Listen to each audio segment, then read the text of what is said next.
jadi presiden. Kalau besar saya mau jadi gubernur. Di balik setiap senyum anak, tersembunyi sebuah ancaman senyap. Kami sehat, kami cerdas. Sebuah krisis yang tidak lagi berdarah, namun merenggut potensi dan masa depan jutaan anak bangsa. Stunting adalah darurat senyap yang mengancam masa depan bangsa. Menikah muda, pola asupan makanan yang keliru, kebersihan sanitasi dan faktor ekonomi adalah sebuah alarm asap. Dan kita harus menemukan api dan memadamkannya. Di umur 33 tahun ini, alhamdulillah dikasih karunia sama Allah, dapat 2 anak, masya Allah sekali. Banyak struggle-nya juga soal tumbuh kembangnya anak, gimana pola makannya anak hari-hari, sama urusan rumah tangga juga begitu. Alhamdulillah anak kedua ini dulu kan dia stunting, jadi dapat makanan tambahan dari puskesmas juga. Tidak terlalu bagus sih, soalnya dia lagi GTM begitu. Tidak terlalu, kalau soal makan dia lebih ke tidak yang kayak habis dikasih makan 1 piring habis, tidak. Jadi kayak makan dulu, bermain lagi, habis itu nanti dikasih makan lagi begitu.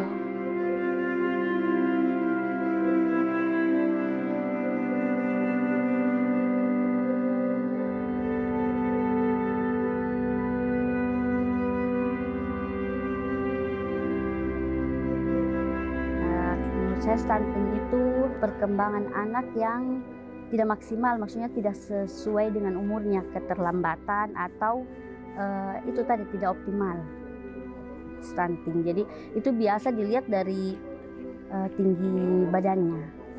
Ya, jadi yang harusnya di usia berapa dia sudah naik berapa senti, tapi masih stuck di situ. Stunting itu dia gagal tumbuh, bukan juga maksudnya gagal tumbuh. Jadi dia ini tinggi badannya tidak sesuai dengan bertumbuhnya, tidak sesuai dengan usianya. Nah, kalau ditanya faktor-faktor yang mempengaruhi itu banyak ya. Apakah dia mendapatkan ASI eksklusif atau tidak? Setelah itu dilanjutkan lagi, apakah MPASI-nya itu tepat sesuai usianya atau tidak? Kemudian pola asuh dari keluarganya bagaimana? Apakah sanitasi dan higien kebersihannya dalam rumah terjaga atau tidak? Jadi kalau untuk stunting itu sendiri, dia itu bisa terjadi dari mulai 1000 hari pertama kehidupan.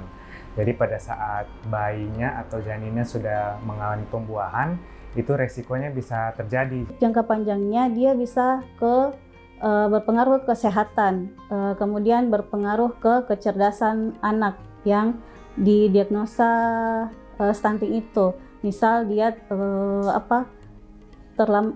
keterlambatan kecerdasan, tidak bisa mengikuti pelajaran. Selain perkembangan otak dan cara berpikirnya, bisa juga faktor imun atau kesehatannya pun bisa terganggu. Jadi pada saat anaknya semakin bertambah usia nanti, malah bukan menjadi sebuah hal yang baik, tapi malah menjadi beban bagi keluarganya atau bahkan menjadi beban bagi negara dan pemerintah. Stunting adalah tanggung jawab kita bersama. Masa depan bangsa kini ada di tangan kecil mereka. Jika tumbuh kembangnya tak lagi indah, maka gambaran penerus bangsa hanya tetap menjadi cita-cita yang tak lagi bermakna.